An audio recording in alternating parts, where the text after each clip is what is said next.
berangkat ke Jonggol, habis itu berangkat lagi ke Jakarta. Jadi saya bilang, kau bukan kutuk Tuhan, tapi kau Tuhan umat. Tapi kau harus bertobat. Oh iya bang, saya mau bertobat. Kita lihat Bapak Ibu. Kalau dia bertobat, dia pasti diberkati. Kalau dia nggak bertobat, memang betul-betul dia bisa kena kutuk. Aku bilang nanti, yang udah diam, aku bilang begitu. Iya, karena dia yang bilang, ya, saudara terkasih di dalam Tuhan. Ya diteruskan, saudara dengar. Dan pengertiannya yang gelap jauh dari hidup persekutuan dengan Allah, karena kebodohan yang ada di dalam mereka, karena kedegilan hati mereka. Nah, saudara lihat ini, ya, pengertiannya yang gelap jauh dari hidup persekutuan dengan Allah, karena kebodohannya yang ada di dalam mereka, karena kedegilan hati mereka.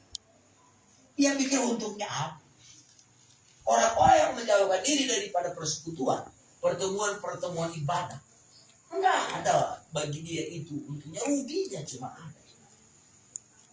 Ya, rugi cuma ada. Tapi kenapa kita mempertahankan kerugian itu? Kenapa kita mempertahankan? Apakah kita tinggal biarkan dulu hancur betul, baru Bapak ampuni aku Bapak, kita bilang lagi setelah hancur betul baru kita minta? Kan rugi kita kan, kita yang rugi. Sebelum hancur lebur, kita harus bangkit kembali dari keterpurukan kita. Kalau kita punya persoalan, karena itu tadi hati, kita harus bangkit kembali. Karena dengan kebangkitan kita, maka kita akan dipulihkan oleh Tuhan. Ya, dibangkitkan oleh Tuhan. Karena orang-orang yang tidak mau hidup di dalam persekutuan, kan dikatakan ini, pengertiannya yang gelap jauh dari hidup di hidup persekutuan dengan Allah. Saudara dengar ya, saya lihat di dalam bahasa yang lain sudah lebih ringkas dia, saudara dengar. Dan pengertian mereka masih gelap. Mereka jauh sekali dari cara hidup yang dikehendaki Allah. Sebab mereka menutup hati nuraninya, tidak tahu apa-apa tentang Allah. Menutup hati nuraninya. Ini dia persoalannya. Kalau kita menutup hati nurani kita yang akan rugi. Kita yang rugi, tidak yang lain. Apakah kita mau biarkan kita menjadi rugi? Berdagang saja kita nggak nyaman, rugi saudara, berdagang. Ya, nggak nyaman kita rugi. Aku beli ayam kemarin 10 ekor. Aku taruh nanti Telaga Rindu itu. Pas suruh nanti asuh ada itu. Aku beli 10 tinggal 6 saudara. Hidang semua kan? Tinggal 6. Bilang lah, itu yang dia bilang itu. Udah stres dia kurang. Memang kena kurang aku ini ada udah selesai lah ya. Saya beli lele saudara. Saya beli lele 350 ekor. Maksud saya nanti ya supaya keladang anak-anak saya ini, ya mereka ada si Efraim mana dia? Efraim,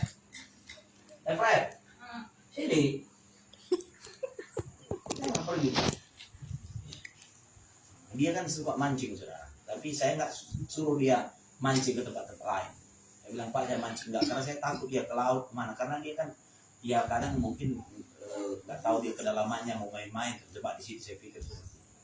Jadi kulilah lele itu 350 ekor. Ya aku beli segini kemarin. Ya, dulu kan banyak memang lele kan, tapi udah stop semua. Gitu. Tapi ini kemarin saya beli 350 ekor. Maksud aku saudara, ya 1 bulan dari sekarang mungkin dia sudah bisa datang ke sana, kasih bawa cacing, anjing dia dapat dilepaskan lagi gitu mungkin untuk melampiaskan kesenangan. Dimasukkannya anak-anak ke dalam, dimasukkan itu anak-anak, suruhnya mandi-mandi dengan lele itu dia. Apalah anak ini dipikir. Kenapa kau saya bilang? Memang gak bisa dibilang anak yang satu ini kan. Anak orang itu mandi-mandi lagi dengan lele itu. Dia ketawa sekali, terhibur kali rasanya. Nggak tahu dia aku stres beli burunya, aku beli mau gitu. Kenapa kau bikin gitu dek, bilang sama dia. Memang sudah manusia anak ini Bapak. Anak-anak itulah dia selalu bikinnya jadi kawannya orang Telaga Rindu itu gitu kan. Jadi maksudnya kalau ada anak-anak itu, kalau dia mau perlu beli rokok dia bisa suruh gitu kan. Supaya senang anak-anak itu, suruh dia masuk ke bak lele itu. Mandi-mandi lah dengan lele itu, itu ya. Waduh, saya pikir. Jadi Bapak Ibu Saudara terkasih di dalam Tuhan, itu sangat penting. Ya, di dalam ayat 19, coba Natanael.